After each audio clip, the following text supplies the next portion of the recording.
વધુ માહિતી મેળવવા માટે જોતા રહો અમારી YouTube ચેનલ ICE રાજકોટ અને અમારી ચેનલને સબસ્ક્રાઇબ કરો અને બેલ આઇકોન પ્રેસ કરો જેથી દરેક નવા વિડીયોની નોટિફિકેશન મેળવી શકો। નમસ્કાર વિદ્યાર્થી મિત્રો, ICE ની YouTube ચેનલની અંદર આપનું હાર્દિક સ્વાગત છે। મિત્રો, આજનો વિષય છે ગુજરાતી વ્યાકરણ।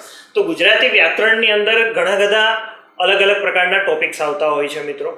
એમાં સૌથી મહત્વનો અને અગત્યનો નાનો એવો ટોપિક પણ એક્ઝામની દૃષ્ટિએ સૌથી મહત્વનો જો ટોપિક કોઈ ગણી શકાય, જે મહત્વના જે ટોપિક છે એમાં મહત્વનો ટોપિક ગણી શકાય એવો કોઈ હોય તો એ છે નિપાત। તો નિપાત વિશે આજે આપણે ભણવાના છીએ। નિપાતની ડિટેલ્સની અંદર વાત કરવાની છે। નિપાત કહેવાય કોને, નિપાત શું છે, કઈ રીતે એક્ઝામમાં પૂછાય છે, એમાં ક્વેશ્ચન કઈ રીતના હોય છે, કઈ રીતે આપણે એમાં અટેમ્પ્ટ કરવા, આ દરેક બાબત આ ટોપિક રિલેટેડ આપણે આજે આ ટોપિકમાં શીખવાના છીએ। તો જોઈએ નિપાત વિશે મિત્રો। સૌથી પહેલા તો આપણે જોઈએ નિપાત એટલે શું। કોઈ પણ વસ્તુ હોય, કોઈ ટોપિક હોય મિત્રો, તો એની ડેફિનેશન આપણે ક્લિયર કટ આવડતી હોવી એ આપણા માટે બહુ જરૂરી બાબત છે। એટલે આપણે જોઈએ તો અહીંથી સૌથી પહેલા છે કે નિપાત એટલે શું। તો નિપાત કહેવાય કોને, શું છે એ પહેલા એક વાત કરી દઉં મિત્ર કે નિપાત કહેવાય કોને। તો કે નિપાત એટલે શું, કોને કહેવાય, તો આપણે સમજીએ કે સામાન્ય હમણાં લાસ્ટ ટાઈમ બિન સચિવાલયની એક્ઝામ લેવાની હતી અને જે કેન્સલ થઈ છે એ એક્ઝામની વાત કરું તો મિત્રો એમાં એક શબ્દ પૂછાયેલો હતો કે ભાઈ નિપાત શબ્દ એટલે શું, મીન્સ કે નિપાત એટલે શું થાય, આવો મીનિંગ પૂછાણો હતો। જો આપણે ભણીએ છીએ નિપાતનો ટોપિક મિત્રો અને એક્ઝામમાં પૂછાય છે નિપાત શબ્દ પૂછાય છે। એક્ઝામમાં શું પૂછાય છે મિત્રો, નિપાત શબ્દ પૂછાય છે।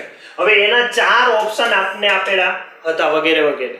હવે 4 માંથી કયો શબ્દ, તો આપણે સૌથી પહેલા શું શીખવાનું મિત્રો, તો કે નિપાત એટલે શું, નિપાત ખાલી શબ્દનો મીનિંગ એટલે શું, અથવા તો કોઈ વ્યાકરણના ટોપિકમાં આવે છે તો એ નિપાત એટલે શું થાય, આ દરેક બાબત આપણે શીખવાની છે, સમજવાની છે। તો સૌથી પહેલા વાત કરીએ નિપાત, જે બિન સચિવાલયની લાસ્ટ એક્ઝામની અંદર જે કેન્સલ થઈ એમાં પૂછાયેલો શબ્દ નિપાત। તો એમાં નિપાત એટલે શું, તો નિપાત એટલે ચપટી વગાડવી। નિપાત એટલે શું થાય, ચપટી વગાડવી, એવો મીનિંગ એનો સાચો અર્થ નીકળતો હતો। બીજી બાબત કહી દઉં મિત્રો, નિપાત એટલે પડવું પણ થાય, ટપકવું પણ થાય છે, નીચે પડવું એવો અર્થ પણ નિપાત એટલે થતો હોય છે। એટલે ખાસ અહીંયા મિત્રો આપણે ખ્યાલ રાખવાનો છે કે નિપાત એટલે શું થાય, તો કે નિપાત એટલે પડવું।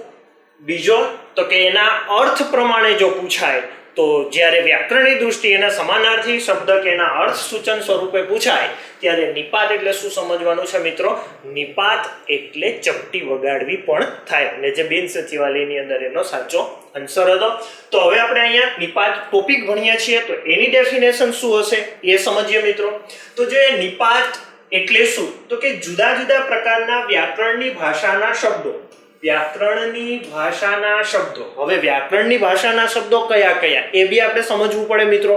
તો વ્યાકરણની ભાષામાં જેમ કે સર્વનામ આવે, કૃદાંત આવે, ત્યાર પછી વિશેષણ આવે, વગેરે પ્રકારના શબ્દો બધા વ્યાકરણના શબ્દો છે। સર્વનામ હોય, કૃદાંત હોય, વિશેષણ હોય, સંજ્ઞા હોય, ક્રિયા વિશેષણ હોય, વગેરે જેવા શબ્દો આવે। એટલે શું કીધું કે જુદા જુદા પ્રકારના વ્યાકરણની ભાષાના શબ્દો। તો કેવા શબ્દો, કયા શબ્દો સમજવાના છે આપણે મિત્રો, તો આ બધા સર્વનામ, કૃદાંત, વિશેષણ, સંજ્ઞા વગેરે જેવા શબ્દો। આવા શબ્દો સાથે આવી, એટલે કે આવા બધા શબ્દો સાથે આવીને કેવો અર્થ, તો કે ભાર, નિશ્ચય વગેરે જેવો અર્થ દર્શાવે તેવા ઘટકોને નિપાત કહે છે। તેવું જે ઘટક, ઘટક એટલે શું થાય, ઘટક એટલે શું મિત્રો, તો ઘટક એટલે શબ્દ પણ થાય, ઘટક એટલે એક નાનું પદ પણ થાય। ખ્યાલ આવી ગયો? તો કે તેવા ઘટકોને શું કહેવાય, તો કે નિપાત કહે છે। ફરી પાછી ડેફિનેશન સમજી લે કે જુદા જુદા પ્રકારના વ્યાકરણની ભાષાના શબ્દો સાથે આવી ભાર, નિશ્ચય વગેરે જેવો અર્થ દર્શાવે તેવા ઘટકોને શું કહે છે, નિપાત। ક્લિયર થયું? તો અહીંયા નિપાત કેની સાથે આવશે, કાં તો સર્વનામ સાથે હશે, કાં તો વિશેષણ સાથે હશે, સંજ્ઞા સાથે હશે, કૃદંત સાથે હશે, આવા કોઈ શબ્દો સાથે જોડાયેલો એ શબ્દ હશે। આવા કોઈ શબ્દ હોય એવા દરેક શબ્દોને શું કહેવાય, નિપાત કહે છે. ક્લિયર? તો હવે જોઈએ નિપાતના મુખ્ય 4 પ્રકાર પાડી શકાય છે. નિપાતના કેટલા પ્રકાર હોય છે મિત્રો? 4. નિપાતના કેટલા પ્રકાર? 4. આ ખાસ આપણે યાદ રાખવાનું છે, કારણ કે નિપાતના જે 4 પ્રકાર છે, 4 પ્રકારને આપણે વિગતે સમજવાના છે, ભણવાના છે, સમજવાના. જોઈએ તો નિપાતના 4 પ્રકાર છે. કયા કયા? તો સૌથી પહેલો પ્રકાર છે ભારવાચક નિપાત. એમાં શું આવે છે, એની ડિટેલ શું છે, એની ડેફિનેશન સાથે આપણે આગળ સમજવાના છીએ. ત્યાર પછી છે બીજું સીમાવાચક નિપાત. ત્યાર પછી છે ત્રીજો પ્રકાર છે વિનયવાચક નિપાત, અને ચોથો પ્રકાર છે પ્રકીર્ણ કે લટકણિયા રૂપ નિપાત. એને પ્રકીર્ણ નિપાત પણ કહી શકાય અથવા તો લટકણિયા રૂપ નિપાત પણ એને કહી શકાય છે. શું કામ કહી શકાય, કઈ રીતે છે, જે તે આપણે ટોપિક એનો પ્રકાર આવશે ત્યારે એને વિગતે આપણે સમજીશું. એટલે ખાસ પહેલા તો યાદ રાખીએ કે નિપાતના કુલ 4 પ્રકાર છે: ભારવાચક નિપાત, સીમાવાચક નિપાત, વિનયવાચક નિપાત અને પ્રકીર્ણ કે લટકણિયા રૂપ નિપાત કહેવાય છે. તો નિપાતના કુલ 4 પ્રકાર છે. એ 4 પ્રકારમાં સૌથી પહેલો પ્રકાર છે એટલે કે ભારવાચક નિપાત. તો ભારવાચક નિપાત એટલે શું? ભારવાચક નિપાત કોને કહેવાય, શું છે, ડેફિનેશન સાથે સમજીએ મિત્રો. તો કે જે પદમાં, પદ એટલે શબ્દ, ક્લિયર, અથવા તો ઘટક, જે પદમાં અથવા તો જે પદ વાક્યમાં ભારરૂપી અર્થ દર્શાવે તે ભારવાચક નિપાત. બહુ સિમ્પલ મિત્રો. કોઈ એક વાક્ય હોય, એ વાક્યની અંદર જે પદ રહેલું હોય ને, એ પદ કેવો અર્થ દર્શાવતું હશે? ભારવાહી અર્થ દર્શાવતું હશે, ભારવાહી અર્થ પ્રગટ કરતું હશે. એવું જે તે પદ કહેતા કે એ જેવો શબ્દ હશે એવા શબ્દને શું કહેવાય? ભારવાચક નિપાત. તો આપણે સમજીએ કે એવા કેટલાક શબ્દો હશે, કેવા શબ્દો હશે, કેવા કેવા પ્રકારના એમાં પ્રયોગ થતા હશે. તો જોઈએ મિત્રો કે તેમાં મુખ્યત્વે જ, ય, તો, પણ, શુદ્ધા, મીન્સ કે આવા પ્રકારના શબ્દોનો પ્રયોગ અથવા તો સમાવેશ થતો હોય છે. આપણે ખાસ કેટલું યાદ રાખવાનું છે? નિપાતની અંદર 2 જ વસ્તુ યાદ રાખવાની મિત્રો. કઈ? તો કે એક તો નિપાતનો જે તે પ્રકાર છે, પ્રકારનું નામ, અને એ જે તે પ્રકાર સાથે આવતા એના શબ્દો, કહેતા કે એના જે વપરાતા, એ જેમ કે અહીંયા ભારવાચક નિપાત છે એમાં વપરાતા જે તે શબ્દો, એ શબ્દોને પ્રત્યય પણ કહી શકાય. તો જોઈએ આ ભારવાચક નિપાતની અંદર કયા કયા છે શબ્દ? જ, ય, તો, પણ, શુદ્ધા. આવા શબ્દોનો પ્રયોગ થતો હશે. તો ભારવાચક નિપાતની અંદર કેવા શબ્દો પ્રયોગ થાય? જ, ય, તો, પણ, શુદ્ધા. જ, ય, તો, પણ, શુદ્ધા. હવે મિત્રો યાદ રાખો કે અહીંયા ક્રમમાં એવી રીતે આપેલા છે કે આપણે સરળતાથી યાદ રહી જાય ને, એટલા માટે મેં અહીંયા સરસ મજાનો એક ક્રમ આપ્યો છે. કઈ જ રીતે છે એ આપણે સમજીએ. તો સ્વાભાવિક રીતે આપણે એટલું સમજીએ મિત્રો કે કોઈ એક વ્યક્તિ હોય તો કોઈ વ્યક્તિનું નામ જય હશે. યસ ઓર નો? ઘણાનું નામ હોય જય, જેને આપણે પ્રેમથી જયલો જયલો પણ કહેતા હોય. તો જય ને યાદ રાખવાનો પહેલા, રાઈટ. શુદ્ધા એ આ બોયઝ છે, આ ગર્લ્સ છે. તો જય અહીંયા કોઈ છોકરાનું નામ હોય છે, શુદ્ધા કોઈ બેન કે કોઈ છોકરીનું નામ હશે. ક્લિયર? હવે આપણે શું કરવાનું? તો કે આ બંનેને જોડવાનું. એ બંનેને જોડતું પદ કયું થયું? તો પણ. તો કે આપણે એને રીડ કઈ રીતે કરવાનું અથવા તો યાદ કઈ રીતે રહેશે? તો કે જય તો પણ શુદ્ધા, જય તો પણ શુદ્ધા, જય તો પણ શુદ્ધા. એવી રીતે આપણે યાદ રાખી શકીએ છીએ. એટલે જય તો પણ શુદ્ધા, જય તો પણ શુદ્ધા, જય તો પણ શુદ્ધા. કેમાં? ભારવાચક નિપાતની અંદર કેટલા શબ્દો? જય તો પણ શુદ્ધા, જય તો પણ શુદ્ધા, જય તો પણ શુદ્ધા. ભારવાચક નિપાત, જે શબ્દનો ભાર રીતે, જેને બોલવામાં તમારે ભાર આપવો પડે, બોલવામાં થોડો વજન આપી અને એ શબ્દથી આગળ વધી શકાતું હોય, એવા દરેક શબ્દને શું કહેવાય? ભારવાચક નિપાત. ક્લિયર થાય છે મિત્રો? તો એમાં કેવા શબ્દો? જય તો પણ શુદ્ધા. જોઈએ એક્ઝામ્પલ કઈ રીતે એનો વાક્યમાં પ્રયોગ થાય છે સમજીએ આપણે. આગળના વળાંકથી તમને રિક્ષા મળી જ જશે. ડન, ડન, ફાઇનલ, મળી જ જશે ભાઈ. અહીં કોઈ શંકા નથી દર્શાવી, કોઈ ડાઉટ નથી દર્શાવ્યો. સીધું જ કીધું કે ભાઈ આગળ તમે વળાંક વળશો ત્યાંથી તમને શું મળી જશે? તો કે રિક્ષા મળી જ જશે.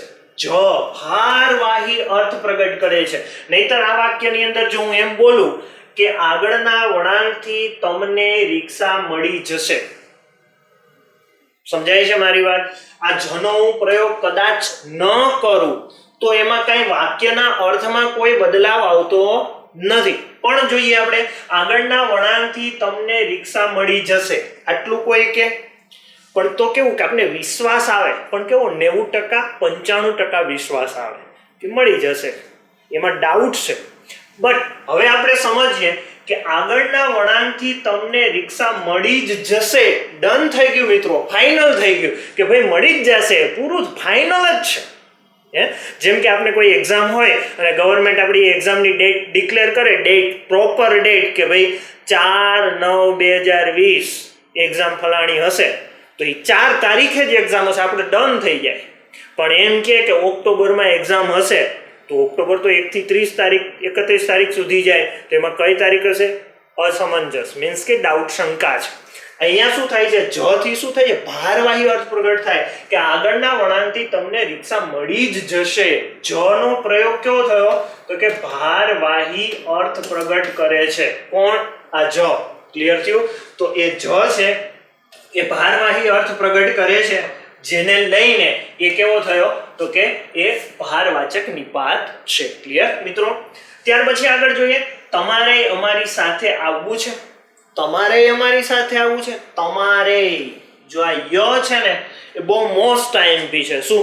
તો કે ભારવાહી અર્થ પ્રગટ કરતા અથવા તો ભારવાચક નિપાતની અંદર રહેલા જયતો પણ શુદ્ધામાંના જે શબ્દો છે ને એમાંનો જે આ ય છે ને, ય એ ખૂબ મહત્વનો છે. શું કામ? તો કે ય છે અહીંયા તો આપણે યલો કલરમાં દેખાય છે એટલે સીધું દેખાય છે એટલે આપણને ખબર પડે છે. બટ એને સાદી રીતે આપણે એમ વાંચીએ કે તમારે મારી સાથે આવવું છે, તમે આવશો, અમે જવાના છીએ, ત્રણેય આવશે. જો બધામાં ય છે, પણ આ યને સામાન્ય રીતે વાંચો કે તમારે મારી સાથે આવવું છે, તો આ ય છે ને એ સહેજ પણ આપણને એવું ન લાગે કે આ ભારવાચક નિપાત હશે, અથવા તો આ શબ્દ આ વાક્ય આપ્યું હોય ને આ વાક્યમાંથી આપણને નિપાત શોધવાનું કે મિત્રો, તો નિપાત શોધી શકાય નહીં. કારણ કે વાંચ્યું ન હોય, થોડીક તકલીફ હોય તો છૂટો છવાય એવા જ છૂટો લખાય છે. પણ ય છે ને એ ક્યારેય નિપાતની અંદર જો એનો પ્રયોગ થાય ભારવાચક નિપાત, તો ય છે હંમેશા કોઈ પણ શબ્દની સાથે જોડાયેલો હશે, એ છૂટો લખાયેલો નહીં હોય. અને કદાચ કોઈ જગ્યા પર લખાયેલું હોય તો આ જે શબ્દ છે એને જ લખીએ કે તમારે, પછી આવું કરી અને ય લખેલો હોય, મીન્સ કે આવું કંઈક હોય તો ય એ છૂટો છે, પણ અહીંયા કંઈક વચ્ચે ખૂટે છે, શબ્દ તૂટેલો છે. આવા કોઈક અર્થની અંદર પૂછાયેલો હોય. કહેવાનો હશે શું થાય? તો કે ય છે ને એ હંમેશા જે તે શબ્દ સાથે જોડાયેલો હશે. આ ખાસ ધ્યાન રાખવાનું છે મિત્રો. ય આવી રીતે જની જેમ છૂટો લખાયેલો હશે નહીં. ક્લિયર? આગળ જોઈએ, અમે બે જણ ત્યાં ગયા હતા. હવે આ જે વાક્ય છે એને હું એમ વાંચું કે અમે 2 જણ ત્યાં ગયા હતા, કશો ફરક પડે નહીં. પણ એ 2 જણનો જો મારે ભારવાહી અથવા તો ભારપૂર્વક અર્થ પ્રગટ કરવો છે તો યનો પ્રયોગ મારે કરવો પડે કે અમે 2 જણ ત્યાં ગયા હતા. 2 સમજાય છે? ખાલી ય ન બોલો, અમે 2 જણ ત્યાં ગયા હતા, તો વાક્યને કોઈ અર્થમાં અનર્થ થતો નથી, પ્રોપર જ આન્સર મળે છે. પણ ભારવાહી જો અર્થ પ્રગટ કરવો છે મારે, તો ત્યાં મારે યની જરૂર પડે, અને યનો મેં પ્રયોગ કર્યો, જેને લઈને ભારવાચક નિપાત બને છે. ક્લિયર? ઓકે, આગળ જઈએ તો નરસિંહની ભક્તિ સુદ્ધા અદ્ભુત છે. ભાઈ, નરસિંહની ભક્તિ સુદ્ધા અદ્ભુત છે. આવું વાક્ય આપ્યું અને વાક્યમાંથી આપણે એમ કે નિપાત શોધો, નિપાત વાળું પદ શોધો, તો કયું આવશે? શુદ્ધા. એટલું આપણે અહીં લખેલ છે એટલે આપણે ક્લિયર છે. બીજું તો કે ઘણા કેન્ડિડેટને એવો પણ પ્રશ્ન થતો હશે કે આ શુદ્ધા એટલે શું? શુદ્ધા એટલે શું થાય? તો શુદ્ધા તો એક એક્ઝામ્પલ તરીકે આપણે સમજીએ તો કોઈ એક નામના અર્થમાં, પણ એ શબ્દ અહીંયા પ્રયોગ નથી. તો આ શુદ્ધા એટલે શું થાય? તો શુદ્ધાનો મીનિંગ પણ થાય છે. શું થાય છે? પણ. તમે સમજો, જો અહીંયા પણ મૂકીને વાંચશો કે નરસિંહની ભક્તિ પણ અદ્ભુત છે, યસ ઓર નો? પણનો મીનિંગ નીકળે છે તો શુદ્ધાનો મીનિંગ પણ તરીકે થાય, તો પણ અહીંમાં છે જ. ક્લિયર થયું? એટલે આ બધા એકબીજાના પર્યાયના અર્થમાં પણ અહીંયા શબ્દો પ્રયોગ થતો હોય છે. એટલે આ જયતો પણ શુદ્ધા શબ્દને આપણે ખાસ ધ્યાન રાખી શકીએ અને સમજવાનો પ્રયત્ન કરીએ. બીજું આગળ જઈએ તો મારે તો કાલે શાળાએ જવાનું છે. મારે તો જય તો પણ શુદ્ધા છે, તો એમાંનો તો મારે તો કાલે શાળાએ જવાનું છે. અમને તો કોઈ બોલાવતુંય નથી. અમને તો કોઈ બોલાવતુંય નથી. હવે મિત્રો અહીંયા ખાસ અટકાવીને તમને સમજાવવાનો પ્રયત્ન કરું કે કોઈ પણ નિપાત વાળું વાક્ય હોય અને આ પ્રકારનું જો વાક્ય પૂછાય, જે અહીંયા અત્યારે આપણે જે એક્ઝામ્પલ સમજીએ છીએ એ પ્રકારનું જો એક્ઝામ્પલ અહીંયા તમને પૂછાય તો શું કરવાનું? કે ભાઈ ઘણી વખત એવું હોય કે કોઈ વાક્ય હોય ને, વાક્યની અંદર એકથી વધારે નિપાત શબ્દનો પ્રયોગ થયો હોય, કાં તો એકના એક પ્રકારના નિપાત પૂછાયેલા હોય, એકથી વધારે પણ હોઈ શકે, કોઈ પણ રીતે પૂછે, પણ આપણને લાસ્ટમાં માગે છે શું, એ જ આપણે આન્સર આપવાનો થાય છે. તો જોઈએ, તો અને ય બંને ભારવાચકમાં નિપાત આવે છે. ઓકે, ત્યાર પછી આપણે ક્વેશ્ચન આનો નાનો બનાવીને પૂછે તો કે અમને તો કોઈ બોલાવતું નથી, પછી અહીં ડેશ કરીને લખે કે વાક્યમાં નિપાત વાળા પદ શોધો. હવે વાક્યની અંદર રહેલા નિપાત વાળા પદ કયા કયા? તો 4 ઓપ્શન આપ્યા હશે, કોઈમાં અમને આપ્યું હોય, કોઈમાં કોઈ આપ્યું હોય, કોઈમાં તો અને ય એવી રીતે આપ્યું હોય, કોઈમાં બોલાવતું આપ્યું હોય. તો આવા 4 ઓપ્શન અલગ અલગ હોય, તો કયા આવે છે? કોઈમાં ખાલી તો આપ્યું હોય, કોઈમાં ખાલી ય આપ્યું હોય, સી ઓપ્શનમાં તો ને ય બંને આપ્યું હોય, અને ડી માં કંઈક અમને કે XYZ કોઈ પણ નથી એવું પણ આપ્યું હોય. તો કયું પરફેક્ટ વાક્ય વાંચવાનું? એમાં તો આપને સ્પષ્ટ રીતે દેખાય છે, પણ ય છે એ સાયલેન્ટ રીતે કોઈ શબ્દની સાથે જોડાયેલો છે, જેને લઈને એ પણ શું છે? ભારવાચક નિપાત જ છે. એટલે તો અને ય આ બંને એ ભારવાચક નિપાત તરીકે આવશે, નહીં કે એક. ક્લિયર થયું? પણ આ જ વાક્ય હોય અને આ જ વાક્યની અંદર ખાલી જો આપણે આમ તો નીચે રેખાંકિત કરેલું હોય, અંડરલાઈન કરેલું હોય, એમ કે વાક્યમાં આપેલ રેખાંકિત પદ નિપાત પ્રકાર ઓળખાવો, તો પ્રકાર ઓળખાવાનો કીધો તો કેમ આવે છે? ભારવાચક નિપાતની અંદર. ખાસ ધ્યાન રાખવાનું છે. ક્લિયર થાય છે? બીજું તમને એમ પૂછે કે આ રેખાંકિત પદ છે, રેખાંકિત પદ છે એ કયા પ્રકારનો છે? રેખાંકિત પદ છે કયા પ્રકારનો? તો આપણે સીધો એનો ભારવાચક નિપાત એવો આન્સર આપી શકીએ છીએ. તો પછી યનો આપણે વિચાર કરવાનો નથી, અથવા તો બંને આપ્યું હોય તો એ રીતે ભારવાચક નિપાત આપણે જોવાનું છે. ક્લિયર થયું મિત્રો? તો આવી રીતે આગળ વધીએ કે ભક્ત થયા પણ ભક્તિનો અર્થ ન જાણ્યો. પણથી વાક્યમાં ભારવાચક અર્થ પ્રગટ થાય છે. ભક્ત થયા પણ ભક્તિનો અર્થ ન જાણ્યો. ત્યાર પછી રાકેશને પણ તમારી સાથે આવવું હતું.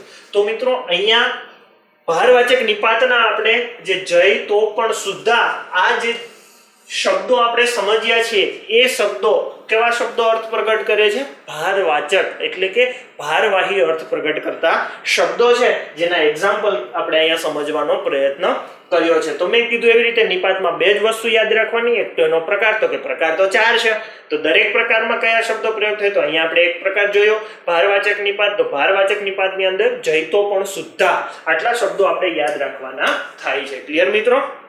નેક્સ્ટ બીજો પ્રકાર છે સીમાવાચક નિપાત. બીજા પ્રકારનું નામ છે મિત્રો સીમાવાચક નિપાત. હવે શબ્દને જ પહેલા સમજી લઈએ કે સીમા એટલે શું? તો કોઈ ગર્લ્સનું નામ પણ હોય છે, પણ અહીંયા એવા કોઈ અર્થની અંદર નથી. સીમા એટલે શું? તો કે કોઈ બોર્ડર. આપણે પાકિસ્તાન આવે, ભારત પછી પાકિસ્તાન આવે, તો પાકિસ્તાન અને ભારત વચ્ચે જે કઈ બોર્ડર છે એને એક સીમા કહેવાય.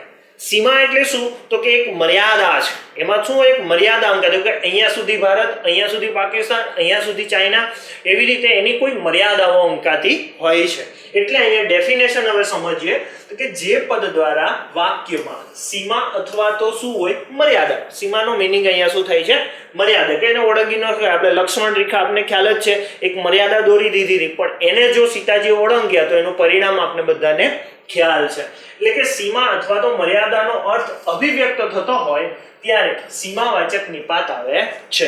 તો સીમાવાચક નિપાતની અંદર શું હોય? તો કે જે પદ દ્વારા સીમા કે મર્યાદા અંકાતી હોય અથવા તો અભિવ્યક્ત થતી હોય એવા દરેક શબ્દોને શું કહેવાય? સીમાવાચક નિપાત. તો સીમાવાચક નિપાતની અંદર કેવા પ્રકારના શબ્દો આવે જોઈએ મિત્રો? ફક્ત, કેવળ, તદ્દન, માત્ર, સાવ, છેક, આવા શબ્દોનો પ્રયોગ થતો હોય છે. તો ફક્ત, કેવળ, તદ્દન, માત્ર, સાવ, છેક અને આવી રીતે ક્રમમાં તમારે રટણ કરવું પડે. ને આ શબ્દોને આપણે જોઈએ ને તો દરેક શબ્દો શું દર્શાવે? કોઈ સીમા દર્શાવે છે, કોઈને કોઈ મર્યાદા દર્શાવતા શબ્દો છે. ફક્ત, કેવળ, તદ્દન, માત્ર, સાવ, છેક. ફક્ત, કેવળ, તદ્દન, માત્ર, સાવ, છેક, આવી રીતે. નેક્સ્ટ તો એનું એક્ઝામ્પલ આપણે સમજવાનો પ્રયત્ન કરીએ કે વાક્યમાં એનો સીમા દર્શાવતા શબ્દો કઈ રીતે એનો પ્રયોગ થતો હશે. જોઈએ, આ પેન ફક્ત 15 રૂપિયાની છે. આ પેન ફક્ત 15 રૂપિયા. જો ત્યાં એવું નથી કીધું કે 20 કે 10 કે 12 કે 13, ફિક્સ જ કહી દીધું. કેટલા કીધા છે? 15. તો એક મર્યાદા બતાવી, 15 થી વધુ પણ નહીં, 15 થી ઓછા પણ નહીં, ફક્ત 15 રૂપિયા. તો ફક્ત શબ્દ એ શું દર્શાવે છે? સીમાવાચક નિપાત. ખાસ ખ્યાલ રાખવાનો કે આપણને એક્ઝામ ની અંદર પૂછાય કે આ પેન ફક્ત 15 રૂપિયાની છે, વાક્યમાંથી સીમાવાચક નિપાત દર્શાવતો શબ્દ શોધો. તો આમાંથી 4 ઓપ્શન, આ પેન 15 ફક્ત, આવી રીતે 4 ઓપ્શન આપ્યા હોય તો કયું આવશે? ફક્ત આવશે. ક્લિયર થાય છે? નીચેનામાંથી રેખાંકિત પદ, આ વાક્ય આપ્યું હોય અને આ વાક્ય નીચે અંડરલાઈન કરી હોય, અંડરલાઈન આપણે ગુજરાતીમાં રેખાંકિત કહીએ, તો રેખાંકિત પદ નિપાત પ્રકાર ઓળખાવો, આવું સીધું જ પૂછી નાખે તો કયો આવશે? ફક્ત એટલે સીમાવાચક નિપાત. ક્લિયર થયું? તો આવી રીતે આપણે યાદ રાખીએ. નેક્સ્ટ સમજીએ. કેવળ રાકેશનું માન રાખવા સુરેશ આવ્યો. કેવળ, ઘણી વખત જીવનમાં પણ આપણે આવું બનતું જ હોય, કોઈને કોઈનું માન રાખવા માટે આપણે જવું પડતું, હે ને? તો સેમ વસ્તુ અહીંયા જ થયું. કેવળ રાકેશનું માન રાખવા સુરેશ આવ્યો, બાકી એને જ્યાં ગયો છે જે વ્યક્તિ પાસે, એને એની સાથે કોઈ લેવા દેવા નથી, પણ રાકેશનું માન રાખવા માટે જ સુરેશ ગયો. પણ શબ્દ કયો વપરાયો? કેવળ, માત્ર. કેનું? તો કે ભાઈ રાકેશનું માન રાખવું. ક્લિયર થાય છે? એટલે કેવળ શબ્દથી શું થાય છે? એક મર્યાદા અંકિત થાય છે. કઈ પ્રકારની મર્યાદા અંકિત થાય છે? કે ભાઈ કેવળ રાકેશનું જ માન, બીજા કોઈનું નહીં. મર્યાદા આપી દીધી, આ એક જ. ક્લિયર થાય છે? એક વસ્તુની ખરીદી પર બીજી વસ્તુ તદ્દન મફત. આપણે મોલમાં જઈએ, આપણે કોઈક માનો કે ડીમાર્ટમાં જઈએ તો એમાં જાહેરાતો થતી હોય ને કે ભાઈ આ વસ્તુ લઈ જાઓ, આ વસ્તુ સાથે તદ્દન, આ વસ્તુ એની સાથે મફત. તો આ એ જાહેરાત આપણે મૂકી દીધી કે એક વસ્તુની ખરીદી પર બીજી વસ્તુ તદ્દન મફત. તો તદ્દન એટલે સાવ ફ્રી, લઈ જાઓ. ખ્યાલ આવે છે તમને? તદ્દન મફત. તો ખાસ યાદ રાખવાનું કે બહાર અહીંયા તદ્દન દર્શાવે છે તો કે એક મર્યાદા, કે એક વસ્તુની સાથે જે બીજી વસ્તુ છે એ તદ્દન મફત, સાવ એમનો, જેટલા રૂપિયાની હોય બધી મફત. ત્યાર પછી જોઈએ, તમે ગયા પછી હું સાવ એકલો પડી ગયો હતો. જીવનમાં પણ ઘણી વખત આવું બને ને. તમે ગયા પછી હું સાવ એકલો પડી ગયો તો ખાલીપો લાગે જીવનમાં. તો સાવ એકલો પડી ગયો તો સાવ શબ્દ શું દર્શાવે છે? સીમા દર્શાવે છે. એના સિવાય કોઈ નહીં, એકલો. સમજાય છે? એની સાથીદાર કોઈ નહીં. તો સાવ શબ્દનો મીનિંગ શું થાય છે? સીમા દર્શાવે છે, એક મર્યાદા દર્શાવે છે. માત્ર 1 કલાક માટે મને અહીં બેસવા દો. બીજી કલાક માટે કે એની માથે 1 મિનિટ હું માગી શકીશ નહીં, અથવા તો માગીશ પણ નહીં. પણ કેટલી મર્યાદા માગી છે? માત્ર 1 કલાક. પણ એ મર્યાદા સૂચક શબ્દ કયો છે? સીમા દર્શાવતો શબ્દ કયો છે?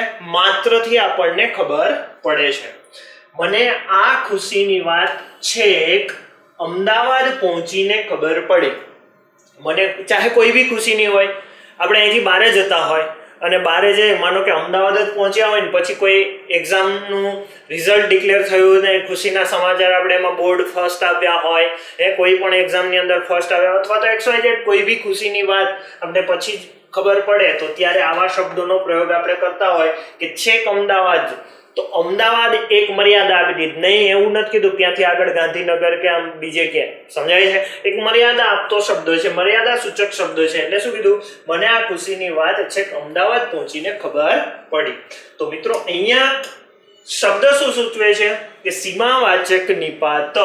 તો સીમામાં શું હોય? તો કે ફક્ત, કેવળ, તદ્દન, માત્ર, સાવ, છે, આવા શબ્દો. એટલે મેં પહેલા જ કીધું એ રીતે પ્રકાર યાદ રાખવાનો, પ્રકારની સાથે એના જે તે શબ્દ પ્રયોગ આવતા હોય, આ 2 વસ્તુ યાદ રાખો એટલે તમારા નિપાત ક્લિયર મિત્રો.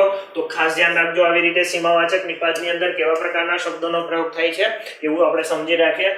નેક્સ્ટ આપણે ત્યાર પછીનો પ્રકાર સમજીએ, વિનયવાચક નિપાત. ખાલી ટાઇટલ સમજીએ ને મિત્રો, ટાઇટલ કે વિનયવાચક નિપાત. વિનય એટલે ઘણા નામ હોય વિનય, પણ વિનય એટલે શું થાય? આદર થાય કે નહીં? તો વિનય એટલે આદર. તો આપણે એની ડેફિનેશન સમજીએ કે આવા શબ્દોમાં શું હશે? વિનયવાચક નિપાતમાં કોઈ વિનય સૂચક દર્શાવતા શબ્દો જ હશે.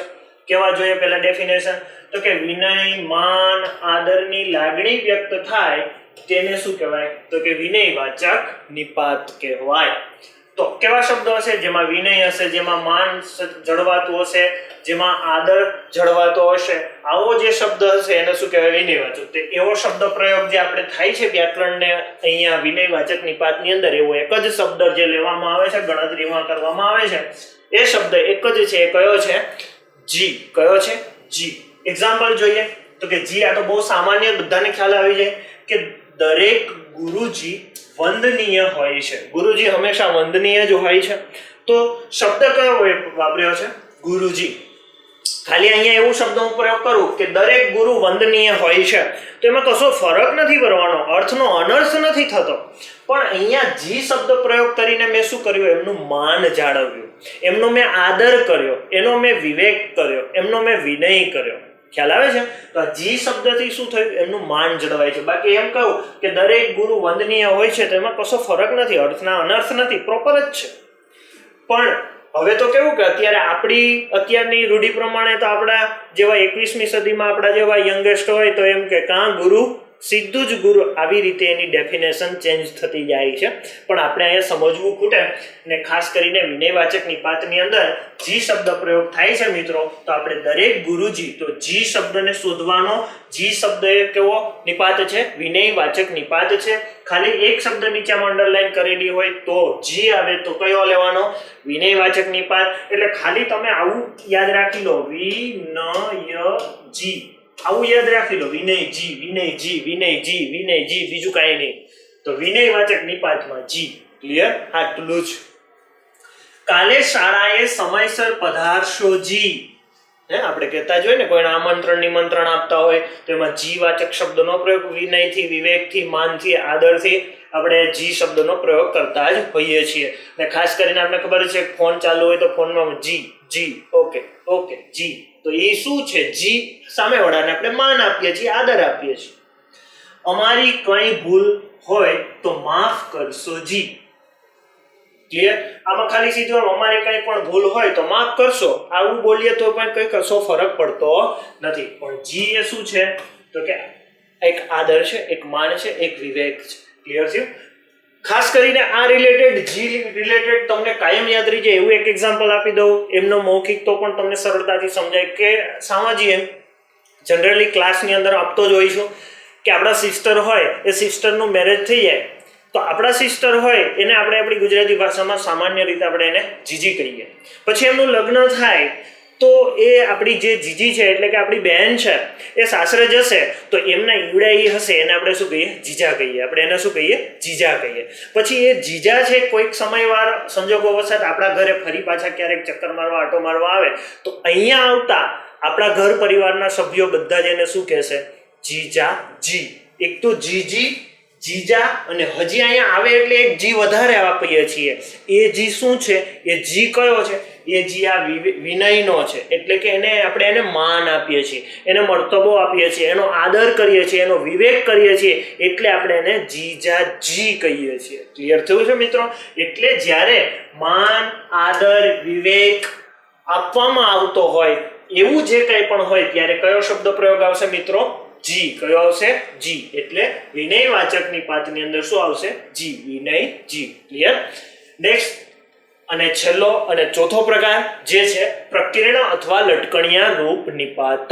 જોઈએ શું ડેફિનેશન છે.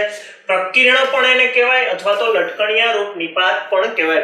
લટકણિયા રૂપ નિપાત એવો શબ્દ પ્રયોગ શું કામે થયો એ પણ હું હમણાં તમને સમજાવું, પણ પહેલા આપણે એની ડેફિનેશન જોઈ લઈએ, પછી આપણે સમજીએ કે આ લટકણિયા રૂપ નિપાત એટલે શું. તો કે વાક્યના અંતે, આ શબ્દને યાદ રાખજો, મેં અંડરલાઈન કરી દીધી છે. વાક્યના અંતે આગ્રહ અથવા પરવાનગી. ઘણી વખત આપણે કોઈ આગળ આગ્રહ કરતા હોઈએ, કોઈ પાસે આપણે આજીજી કરતા હોઈએ, તો કોઈ પાસે આપણે પરવાનગી મેળવવા માટે જ્યારે વગેરે જેવી લાગણી વ્યક્ત કરવાની હોય ત્યારે પ્રકીર્ણ કે લટકણિયા રૂપ નિપાત આવે છે. કોઈ પાસે આપણે જ્યારે પરવાનગી મેળવીએ છીએ, કોઈ પાસે જ્યારે આપણે આગ્રહ કરીએ છીએ ત્યારે વાક્યના અંતે શું આવશે? તો કે આવા લટકણિયા રૂપ નિપાતનો પ્રયોગ થતો હોય.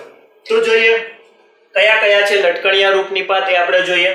ને કે તો એમ કે ખરો ખરી ખરું ખરા વગેરે જેવા આવા પ્રકારના નિપાત આવતા હોય છે. હવે આપણે વાત કરતો હતો કે પેલા ડેફિનેશન જોઈ, પછી આપણે લટકણિયા રૂપ શબ્દને સમજાવીએ. તો લટકણિયા રૂપ નિપાત એટલે લટકણિયા નામ કેમ પડ્યું હશે? તો કે ખાસ કરીને આપણે જોઈએ તો કે ગર્લ્સ હોય એ આ કાનમાં કંઈક એવી વસ્તુ પહેરે, આપણે એનું નામ નથી આવડતું, પણ એ જે પહેરે છે અને પહેલા હવે પહેરે કે નહીં ખ્યાલ નથી, પણ અહીંયા સુધી કંઈક લાંબુ લાંબુ પહેરવાનું હોય. પછી એમાં થાય શું, એ ચહેરો આમ ફેરવે એટલે અહીંથી જે આ લાંબુ પહેરેલું જે લટકણિયું હોય એને લટકણિયું કહેવાય છે આપણી દેશી ગુજરાતી ભાષામાં. એ લટકણિયું આમ તેમ લટકું કરશે, આમ ચહેરો ફેરવશે એટલે આમ તેમ એ લટકું કરશે. તો એ જેવો ચહેરો ફરે છે અને જે પહેરેલું ઘરેણું આભૂષણ છે, અલંકાર જે છે એ લટકું કરે છે, એમ અહીંયા લટકણિયા રૂપ નિપાતની અંદર જે તે વાક્ય હશે એ વાક્યમાં જ્યારે કોઈ આગ્રહ કરવામાં આવતો હશે, એમાં કોઈ પરવાનગી મેળવવામાં આવતી હશે, ત્યારે વાક્યના અંતે એમાં લટકું થતું હશે. એમાં શું થતું હશે? લટકું થતું હશે. આવું જ્યારે થાય ને ત્યારે લટકણિયા રૂપ નિપાત છે. ક્લિયર? નેક્સ્ટ એક અહીંયા મહત્વની નોંધ છે મિત્રો, તમારા બધા માટે ખાસ સમજી રાખજો. તો કે લટકણિયા રૂપ નિપાતનો પ્રયોગ મોટે ભાગે 100% નથી કહેતો, પણ શું કહું છું, મોટે ભાગે. ક્લિયર થાય છે? તો ક્યાં હોય છે? તો વાક્યના અંતે થતો હોય છે. એટલે મેં કીધું તો અહીંયા મેં અંડરલાઈન કરી છે અંતે. ખ્યાલ છે? અંતે એટલે કે વાક્યના અંતે મોટા ભાગે લટકણિયા રૂપ નિપાતના જે કાંઈ પણ શબ્દોનો ને કે તો એમ કે ખરો ખરી ખરું ખરા વગેરે જેવા જે કાંઈ પણ શબ્દોનો પ્રયોગ થાય છે એવા દરેક શબ્દ મોટા ભાગે ક્યાં હોય છે? વાક્યના અંતે જ હશે. આ દરેક એક્ઝામ્પલની અંદર આપણે જોયું મોટા ભાગે વાક્યના અંતે છે, અમુકને બાદ કરતા. તો આવું સમજી રાખવું પડે. પહેલા તો માઇન્ડ સેટ કરી લેવાનું કે લટકણિયા રૂપ નિપાત આવે તો વાક્યના અંતે જ હશે. આટલું ક્લિયર થઈ જવું જોઈએ મગજમાં. કોઈક એવું હશે અપવાદ તો વાક્યના વચ્ચે હશે, પણ એને સમજીએ એટલે આપણે સરળતાથી યાદ રહી જશે. હવે પહેલો ક્વેશ્ચન બધાને એ થતો હશે તોમાં, કે તો ભાઈ ભારવાચક નિપાતમાં પણ સર આવે છે, લટકણિયા રૂપ નિપાતમાં પણ આવે છે. ઓકે, આવે જ છે. એકને એક વસ્તુ હોય તો એનો બે જગ્યા પણ પ્રયોગ થતો જ હોય, પણ અહીંયા કઈ રીતે થાય? તો આવતું હશે ને, જો લટકણિયા રૂપ નિપાતની અંદર તો હશે ને મિત્રો, તો એ વાક્યના અંતે હશે. વાક્યના અંતે હશે. જ્યારે વાક્યની વચ્ચે જો તો આવી જાય તો મિત્રો એ ભારવાહી અર્થ પ્રગટ કરે છે, એટલે એ ભારવાચક નિપાત થશે. એટલે કે પહેલો પ્રકાર જે આપણે શીખ્યા તે. ક્લિયર થઈ ગયું? બંનેનો તફાવત સમજાઈ ગયો. વસ્તુ એકની એક છે પણ એનો પ્રયોગ અલગ અલગ રીતે છે. જો વાક્યના અંતે હોય તો લટકણિયા, વચ્ચે હોય તો ભારવાચક. ક્લિયર? એક્ઝામ્પલ આપણે સમજીએ કે તમારી ચોપડી મને આપો ને. જો હવે એક વસ્તુ ખાસ યાદ રાખવાની, આ લટકણિયા રૂપ નિપાતના જે કંઈ પણ એક્ઝામ્પલ આપણે સમજવાનો પ્રયત્ન કરીએ છીએ ને, એને એમને ખાલી વાંચી નાખો તો નહીં સમજાય. કારણ ટાઇટલનું નામ છે લટકણિયા, તો લટકું કરવું પડે, વાંચવામાં લહેકો કરવો પડશે, તો આપણને પ્રોપર સમજાશે. ક્લિયર થયું મિત્રો? તો હવે આને કેમ વંચાય જોઈએ. તમારી ચોપડી મને આપો ને, આવું કેવું પડે. તમારી ચોપડી મને આપો ને. તો જો ને થી શું થાય છે? લટકું થાય છે વાક્યના અંતે. વાક્યના અંતે શું થાય છે? લટકું થાય છે. આપણે સીધું એમ કે તમારી ચોપડી મને આપો ને, તો સીધું તોછડાઈથી આપણે કહીએ ચોપડી આપને, કોઈ નહીં આપે. આપવી હોય તો પણ નહીં આપે. પણ આપણે એમ કહીએ કે તમારી ચોપડી મને આપશો ને, તો તરત જ આપશે. તરત જ આપશે. કારણ કે તમે એવો લહેકાથી, એવા પરવાનગી માટે, એવા આગ્રહથી બોલ્યા છો, એટલે સામેવાળી વ્યક્તિ તમને આપવા પ્રેરાશે. ક્લિયર છે? આ ખુરશી મારા સુધી લંબાવશો કે? જો ખુરશી તમારી પાસે નથી, તમારા પછીના જે તે વ્યક્તિ છે એની પછી છે અને તમારે જરૂરિયાત છે, તમે એમ કહો છો કે આ ખુરશી મારી પાસે લંબાવશો કે? તો જો તમે એમ કહેશો સીધું કે આ ખુરશી મને આપતો, કોઈ નહીં આપે. આપવી હોય તોય નહીં આપે, ના પાડી દેશે. નહીતર શું અહીંયા શું થાય? તમે જો આવી રીતે લટકણિયા રૂપ આગ્રહવાળા, પરવાનગીવાળા શબ્દો, એટલે કે આવા ને કે તો એમ કે ખરો ખરી ખરું ખરા વગેરે જેવા શબ્દોનો પ્રયોગ કરશો તો સામેવાળી વ્યક્તિને ઈચ્છા નહીં હોય, આપવું નહીં હોય, છતાં પણ એ આપી દેશે. ક્લિયર થાય? એટલે ખાસ બોલવામાં પણ લહેકો હોવો જોઈએ. એટલે જ લટકણિયું, એટલે જ અહીં લટકું થાય છે. આગળ જોઈએ, મને એમનું નામ કહો તો. એનું નામ કહેતો કોઈ નો કહે, પણ આપણે એવી રીતે બોલીએ કે મને એમનું નામ કહો તો. એટલું ભાવપૂર્વક, એવું આગ્રહથી, એવી પરવાનગીથી આપણે બોલીશું મિત્રો, તો સરળતાથી એ વ્યક્તિ આપણને જે તેનું નામ કહી શકે. મીન્સ કે આવી રીતે આગ્રહથી બોલીએ તો. બેટા છાયા અહીં આવતો. જો આ વાક્ય કેવી રીતે આપણે ઉચ્ચારિત કર્યું? બેટા છાયા અહીં આવતો. આપણે સીધું જ કહીએ છાયા અહીં આવતો, ન આવે. પણ જે આપણે બોલવાનું લટકું કરવાનું છે એમાં કેવું, બેટા છાયા અહીં આવતો, તો છાયા છે એ દોડતી આવશે. ક્લિયર થયું? નહીતર એ સમજી જશે કઈ કામ છે, હું જાઉં, નીકળી જશે, આવશે નહીં. તને એમ કે હું જવા દઈશ. એ ઘણાને આપણે ઘણી વખત ડખો થઈ જાય, કાંઈ પણ થઈ જાય, આપણે એવું બોલતા તને એમ કે હું જવા દે, એમ નહીં. બોલવામાં જો તને એમ કે હું જવા દઈશ, જો તને એમ કે એમાં શું છે તો કે આગ્રહ પરવાનગી આપણે એને વાત કરીશું તો એમ કે શબ્દ ક્યાં આવ્યો? વચ્ચે. એટલે આપણે એ શબ્દ પ્રયોગ કયો કર્યો મિત્રો? મોટા ભાગે. એવું નથી કીધું કે અંતે જ હોય, એવું નથી કીધું. મોટા ભાગે એટલે અમુક પ્રકારમાં ન પણ હોય. તો અહીંયા એક જગ્યા પર નથી, બાકી બધામાં અંતે જ છે. લટકણિયા રૂપ નિપાતનો પ્રયોગ. ઓકે, ત્યાર પછી આગળ જો એક્ઝામ્પલ, તું આજે અહીંયા આવ્યો ખરો. રોજે તો આવતો નહીં, અથવા તો આવવાનું કઈ નક્કી ન હોય, સરનામું ના હોય, પણ આજે એવું કહે છે કે તું આજે અહીંયા આવ્યો ખરો. તો ખરાથી શું થાય છે? લટકોને વાક્યના અંતેનો પ્રયોગ છે. નેક્સ્ટ, તમે કાલે અહીંયા આવજો તો ખરા. તમે અહીં કાલે, આપણે સીધું જ કહીએ કાલે આવજો અહીંયા, તો એમ કોઈ ન, પણ આપણે શું કહીએ? તમે કાલે અહીં આવજો તો ખરા. તો જો અહીંયા જે વાક્યના અંતે શું થાય છે? લટકું. તો ખરા. આ તમારી જ પેન છે, ખરું ને? આ તારી જ પેન છે. આપણે આમ કહીએ તો ઓલો ઈચ્છા પ્રમાણે આન્સર આપશે, પણ આપણે આવું બોલશું કે આ મારી જ પેન છે, ખરું ને? તો કેવું કે તરત જ આ લટકાથી શું થશે? સામેવાળાની પરવાનગીના અર્થમાં, આગ્રહના અર્થમાં આપણે વાત કરીએ છીએ. હાસ, મારું પરિણામ આજે આવ્યું ખરું. જો ખરુંથી શું થાય છે? લટકું થયું વાક્યની અંદર. તો અહીંયા આપણે સમજીએ છીએ મિત્રો કે પ્રકીર્ણ કે લટકણિયા રૂપ નિપાત. કદાચ ઓપ્શનની અંદર પ્રકીર્ણ શબ્દનો પ્રયોગ થાય તો પણ એ લટકણિયા રૂપ જ છે. લટકણિયા રૂપ નિપાત હોય અને પ્રકીર્ણ શબ્દ ખાલી પ્રયોગ થાય કે બેમાંથી એક કોઈ પણ શબ્દ માન્ય છે. એટલે બંને શબ્દને યાદ રાખવાનો. પ્રકીર્ણ લખ્યું કેમ? તો કે કી છે દીર્ઘ છે. પ્રકીર્ણ આ ખાસ યાદ રાખવાનું, કી દીર્ઘ છે.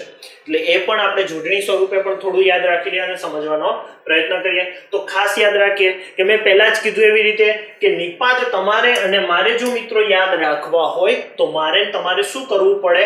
તો કે જે તે નિપાત છે એ નિપાતના 4 પ્રકાર અને એમાં પ્રયોજાતા એના જે તે શબ્દો છે એ યાદ રાખવા પડે. બસ આટલું યાદ રાખીએ એટલે નિપાતનો ક્વેશ્ચન હોય એ આપણાથી સોલ્વ થઈ જાય છે. તો જોઈએ તમારા માટે સરસ મજાનું કોષ્ટક છે અહીંયા કે કાંઈ ન થાય આપણાથી.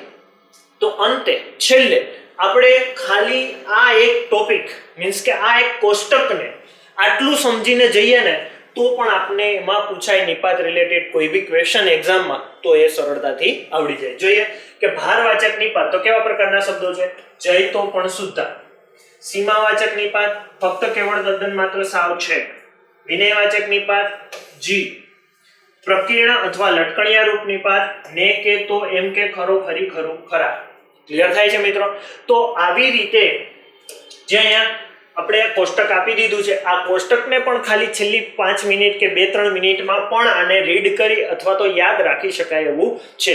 એટલે અહીંયા નિપાત છે એવું કોઈ અઘરો ટોપિક નથી, બહુ સરળ ટોપિક છે, પણ એક્ઝામની અંદર ક્યાંક ને ક્યાંક 2 માર્ક્સની અંદર આ પૂછાતો ટોપિક છે મિત્રો. તો આપણા માટે વ્યાકરણના ચાહે કોઈ પણ ટોપિક હોય, એ ટોપિક નાનો હોય કે મોટો હોય, ટોપિકનું પ્રાધાન્ય એક્ઝામ રિલેટેડ તો એટલું જ હોય છે, સરખું જ હોય છે. મોટો કે નાના ટોપિક સામે મહત્વનું નથી, પણ ટોપિકનું પ્રાધાન્ય છે એ કોઈ પણ એક્ઝામની અંદર ખૂબ મહત્વનું હોય છે મિત્રો. તો અહીંયા નિપાતનો ટોપિક છે મિત્રો આપણા માટે અહીંયા ક્લિયર થાય છે. તો જો મિત્રો આ વિડીયો આપણે અહીંયા આજે આ વિડીયોની અંદર જે કંઈ પણ નિપાત વિશે ભણ્યા એના 4 પ્રકાર વિશે ભણ્યા 4 પ્રકારનું રિવાઇઝ ફટાફટ કરી લઈએ 1 મિનિટમાં તો શું થાય તો કે નિપાત જે જોયા એના 4 પ્રકારની અંદર સૌથી પહેલો પ્રકાર જોયો ભારવાચક નિપાત. તો ભારવાચક નિપાતમાં જઈ તો પણ શુદ્ધા. સીમાવાચક નિપાત બીજો પ્રકાર, એમાં તો કે ફક્ત કેવળ તદ્દન માત્ર સાવ છે. ત્યાર પછી ત્રીજો પ્રકાર આવે છે વિનયવાચક નિપાત. તો વિનયવાચકની અંદર શું આવશે જી. અને ત્યાર પછી ચોથો અને છેલ્લો પ્રકાર છે પ્રકીર્ણ અથવા લટકણિયા રૂપ નિપાત. તો એમની અંદર કયો શબ્દ પ્રયોગ થશે તો કે એમાં ને કે તો એમ કે ખરો ખરી ખરું ખરા વગેરે જેવા શબ્દોનો પ્રયોગ થતો હોય છે અને વાક્યના અંતે મોટા ભાગે પ્રકીર્ણ કે લટકણિયા રૂપ નિપાતના શબ્દો પ્રયોગ થતા હોય છે. બસ આટલી જ બાબત આપણે યાદ રાખવાની છે એટલે નિપાત આપણે ક્લિયર થઈ જાય. તો મિત્રો આજે જે અહીંયા નિપાતનો વિડીયો આપણે જોયો, નિપાત ભણ્યા છે વ્યવસ્થિત, એક્ઝામમાં કઈ રીતે પૂછાય એની પણ આપણે ચર્ચા કરી છે અને એક્ઝામ્પલ સહિત સરસ રીતે માહિતી મેળવવાનો પ્રયત્ન કર્યો. તો વિડીયો આ તમને ગમ્યો હોય મિત્રો ચોક્કસથી તો તમે એને લાઈક કરી શકો, તમે શેર કરો, સબસ્ક્રાઇબ કરો અમારી ચેનલને. અને કાંઈ પણ આ રિલેટેડ ટોપિક રિલેટેડ ક્વેશ્ચન તમને ઊભો થતો હોય અથવા તો તમારા મનમાં કાંઈ બી ક્વેશ્ચન થાય તો કોમેન્ટ બોક્સની અંદર કોમેન્ટ પણ આપી શકો છો. ફરી પાછા આપણે નેક્સ્ટ વિડીયોની અંદર કોઈ નવા ટોપિક સાથે ફરી પાછા મળીશું. ત્યાં સુધી દરેક મિત્રોને થેન્ક યુ.